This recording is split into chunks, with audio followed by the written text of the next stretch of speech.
Apa saja yang disiapkan PT Jasa Marga sebagai pengelola jalan tol untuk menghindari kepadatan kendaraan pemudik di sejumlah ruas tol, baik saat mudik pasca Lebaran maupun saat puncak arus balik pada 6 hingga 8 Mei nanti. Kami akan berbincang dengan Head Corporate Communication PT Jasa Marga, Dwimawan Heru Santoso. Selamat sore, Pak Dwimawan. Selamat sore Mbak Cindy, sehat Mbak? Sehat-sehat, Alhamdulillah Pak. Mudah-mudahan Pak Dwi juga sehat meskipun sekarang sedang sibuk mempersiapkan untuk antisipasi arus balik. Ya, Pak Dwi, saat ini sudahkah terlihat arus balik dari Lebaran? Karena kan diminta oleh pemerintah masyarakat untuk balik lebih awal. Sudah terlihatkah saat ini? Ya, secara umum saya highlight dulu yang tadi disampaikan di fillernya. Memang untuk tahun ini mudik kita mencapai rekor ya, di mana kita kemarin H-10 sampai dengan H-1 itu 1,7 juta kendaraan. Itu kalau kenaikannya dibandingkan dengan November 2021 itu hampir 20% ya, sekitar 19% ya. Dan bahkan ini angka melebihi angka sebelum pandemi, kira-kira 10% kalau dibandingkan angka sebelum pandemi. Dan memang kami memprediksi puncak arus balik itu akan terjadi di hari Minggu dan hari sekitarnya ya, jadi mungkin hari Sabtu ya. Sehingga memang sejalan dengan arahan Pak Presiden, Jasa Marga juga menghimbau untuk pengguna jalan kembali lebih awal.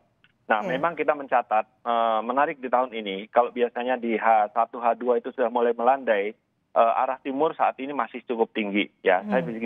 Saya bisa berikan gambaran ya, H1, H2 kemarin itu kita yang untuk peningkatannya itu total ya, untuk 4 gerbang utama itu 370.000 ya. Itu adalah naik 40%, bayangkan. Jadi masih naik sekitar 40%. Ya. Nah, sekarang sore ini alhamdulillah kalau kita lihat kondisi sore ini saja di Cikampek Utama ya. Tadi memang kita berlakukan kontraflow dari 47 sampai dengan 70. Tapi kira-kira jam setengah 4 tadi udah digulung dan saat ini sekarang sedang kita persiapkan untuk kontraflow arah balik. Berarti sudah ada peningkatan untuk jumlah kendaraan yang akan menuju ke Jakarta. Dalam hal ini adalah mereka yang melakukan perjalanan arus balik. Mulai ada yang jalan dari barat ke arah mulai ada yang jalan dari timur ke barat. Jadi sekarang kita bikin 65 sampai 47 lagi kita persiapkan, nanti tentu ya ini diskresi kepolisian jam berapa nanti akan jam berapa akan dibuka. Tapi kami perkirakan bahwa ke depan ini rentang jumlah yang masuk ini akan tinggi, Mbak Cindy, karena kita ketahui tadi saya cerita 1,7 juta itu adalah mudik. Mudik itu secara rentang periode itu 10 hari Mbak Cindy ya, 10 sampai H-1. Sedangkan tapi untuk arus kalau baliknya balik ini lebih singkat gitu ya, H+5 ya, H+1 ya mulai hari ini ya, H+1, H+2 sampai H+5 hari Minggu. Jadi rentangnya lebih pendek. Dan selain itu kalau mudik Mbak Cindy, kita ini kan dari Jakarta itu terdistribusi. Ada yang keluar di Cirebon, Jawa Barat, keluar di Semarang, Jawa Tengah, keluar di Surabaya, Jawa Timur, gitu ya. Nah, kalau balik, ini nanti semuanya akan ke arah Jakarta. Jadi bebannya akan tinggi di Jakarta. Nah, bebannya akan tinggi di Jakarta. Mulai tol mana yang harus diantisipasi untuk pemudik yang akan melakukan arus balik ke Jakarta? Mulai tanggal 5 atau 6 sampai 8 Mei? Ya, jadi kami menghimbau, sebagaimana himbauan dari Pak Presiden untuk menghindari perjalanan di tanggal 6 sampai dengan tanggal 8. Jadi sebaiknya ya kalau untuk balik bisa segera jalan nih ya di hari ini tanggal 4 atau besok nih tanggal 5 ya, atau nanti setelah musim balik ya selesai ya, mungkin di 9, 10 ya sesuai dengan izin dari tempat kerjanya masing-masing ya. Dan Jasa Marga menghitung ya semua kapasitas ya perjalanan dari timur ke barat ya, mulai dari Kali Kangkung, Semarang ya, segmen-segmennya ya, mulai dari Kali Kangkung ya, kemudian Cirebon, kemudian juga Cipali ya, kemudian juga Cikampek ya, sampai dengan ke Jakarta. Kita hitung semua dan kita simulasikan ya dengan proyeksi-proyeksi ya, sesuai tadi proyeksi kita. Terus kita tambah lagi kalau misalnya nanti upside sekitar 5%, sekitar 10%. Nah, yang harus diwaspadai tentu ya kalau kita mulai dari arah timur ke barat tentu jalan tol Cipali. Tol Cipali. Setelah tol Cipali itu juga harus diwaspadai. Kemudian juga nanti setelah Cipali ketemu Jakarta Cikampek, ya Jakarta Cikampek nanti di SS Dabuan, ya karena itu sekitar kilometer 66 itu pertemuan dua arus besar. Arus besar dari Trans Jawa melalui Cikatama sama arus besar dari Purbalenyi atau Bandung melalui Kalihurip. Nah, setelah itu, setelah itu kita juga harus antisipasi ya untuk lajur akses untuk ke MBZ, yaitu di sekitar 50. Ya, kemudian tentu juga diperhatikan untuk rest area. Biasanya kalau rest area Ya. ada perlambatan di rest area. 72, 62, 52, ya itu juga perlu diwaspadai. Oke, karena kepadatan bebannya akan mulai banyak di Cipali, Pak Dwi. Apa yang kemudian akan dilakukan skenarionya untuk bisa mengurai kepadatan? Apakah dengan kontraflow seperti yang disebutkan oleh Pak Dwi mulai dari kilometer 65 sampai 45? Padahal hari ini juga berlaku kontraflow dari arah sebaliknya dari Jakarta menuju ke arah timur, ke Jawa Tengah dan juga Jawa Timur di kilometer 45 sampai 70. Apakah nanti atau paling tidak besok tidak akan terjadi bentrokan kontraflow atau bagaimana Pak Dwi antisipasinya?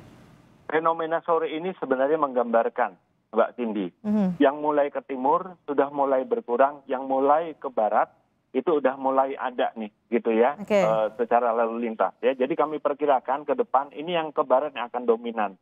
Ya, nah kita sudah hitung, sebagaimana saya sampaikan tadi, gitu ya, ini kita sudah komunikasikan ke semua stakeholder terkait. Dan ini sekali lagi ya, rekayasa lalu lintas itu adalah diskresinya kepolisian. Tapi kami sudah sampaikan hitungan-hitungannya dan nanti kepolisian akan memutuskan. Memang kuncinya Mbak Cindy, dalam kondisi di mana kapasitasnya ya segitu gitu ya, kapasitas Jakarta Cikampek itu ada yang 3 lajur, ada 4 lajur, Cipali itu 2 lajur. Nah, sedangkan volume lalu lintas itu sangat luar biasa, maka kuncinya adalah rekayasa lalu lintas. Rekayasa lalu lintas itu bisa berupa ganjil genap, bisa berupa kontraflow, dan bisa berupa one way. Ya, nah rekayasa lalu lintas ini merupakan diskresi kepolisian. Jadi nanti mulainya jam berapa, selesainya jam berapa, kemudian dari mana sampai dengan dari kemana. Nah itu yang kami himbau kepada pengguna jalan supaya selalu mengupdate, ya, selalu mengupdate dan selalu merencanakan perjalanan dengan lebih seksama lagi sebelum melakukan perjalanan mencari informasi untuk pelaksanaan rekayasa lalu lintas ini. Karena tidak mungkin kalau nggak pakai rekayasa lalu lintas. Karena kondisinya seperti saya sampaikan tadi. Jasa Marga ada upaya. Kami sampaikan misalnya untuk dari barat ke timur di Jakarta Cikampek. Padat di 66, pertemuan lalu lintas besar itu kemudian padat menjelang MBZ. Kami sudah melakukan penambahan lajur. Dari 3 lajur menjadi 4 lajur, dari 62 sampai 50. Kami juga akan fungsionalkan jalan tol Japek Selatan. Dari Sadang sampai dengan Kertanegara. Tapi sekali lagi itu belum cukup. Butuh rekayasa lalu lintas, one way, dan kontraflow yang akan diputuskan oleh kepolisian. Tidak terelakkan dengan adanya rekayasa lalu lintas ini ya Pak, untuk bisa memperlancar arus balik. Luar biasa sekali. Bebannya sangat luar biasa sekali. Saya berikan contoh ya. Kami perkirakan di tanggal 8 ya, untuk 4 gerbang utama ya, itu akan mencapai 269.000. Itu berarti kenaikan 53%. Prediksinya tanggal 8 ya Pak? Prediksinya tanggal 8. Iya. Dan kalau kita fokus ke Cikatama, ini kan sebenarnya pintu gerbang ya, yang dari timur mau balik ya ke arah barat. Pintu gerbangnya itu kan Cikatama. Semua ngumpul tuh, yang dari Purbalenyi, dari Bandung, yang dari Transjawa ya.